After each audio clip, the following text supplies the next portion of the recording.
The way I looked at it, I owned the work because I paid for it.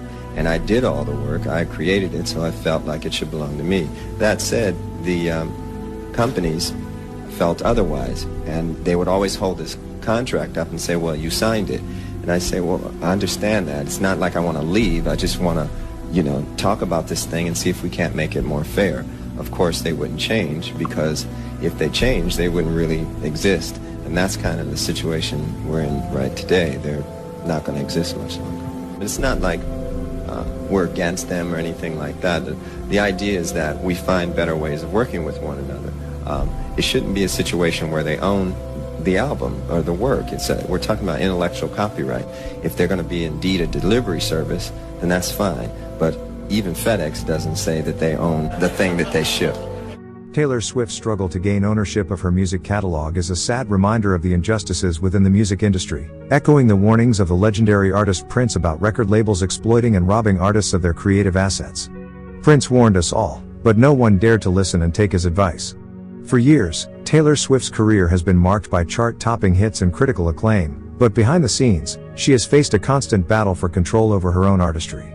The story begins with her signing with Big Machine Label Group at just 15 years old. This record label played a crucial role in shaping her early career and helping her become the star she is today. However, it also came with a contractual catch that would haunt her for years to come. The label retained ownership of her master recordings. Taylor Swift's relationship with Big Machine turned sour when her catalog, including her first 6 albums, was sold to Scooter Braun's Ithaca Holdings in 2019. This move was a shock to Swift and her fans, as Braun was known for his conflicts with Swift's close associates, such as Kanye West. The sale meant that Swift no longer had control over her own music, a situation that she vehemently opposed. Taylor Swift's fight for control of her music echoes the sentiments expressed by Prince decades earlier. Prince was a trailblazer in the music industry, not only for his groundbreaking music but also for his outspoken advocacy against record labels' unfair practices. He famously wrote the word slave on his face and changed his name to a symbol as a protest against Warner Brothers Records, demonstrating his belief that artists were being treated as commodities rather than creators. Prince's battle against the music industry serves as a stark reminder of the systemic issues that artists like Taylor Swift continue to face. Record labels have often prioritized their financial interests over those of the artists who produce the music. The struggle for ownership and control has long been an issue in the industry, and artists have historically faced significant challenges in regaining their rights.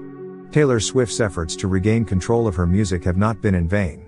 In 2019, she announced her intention to re-record her early albums, allowing her to regain ownership and control over her work.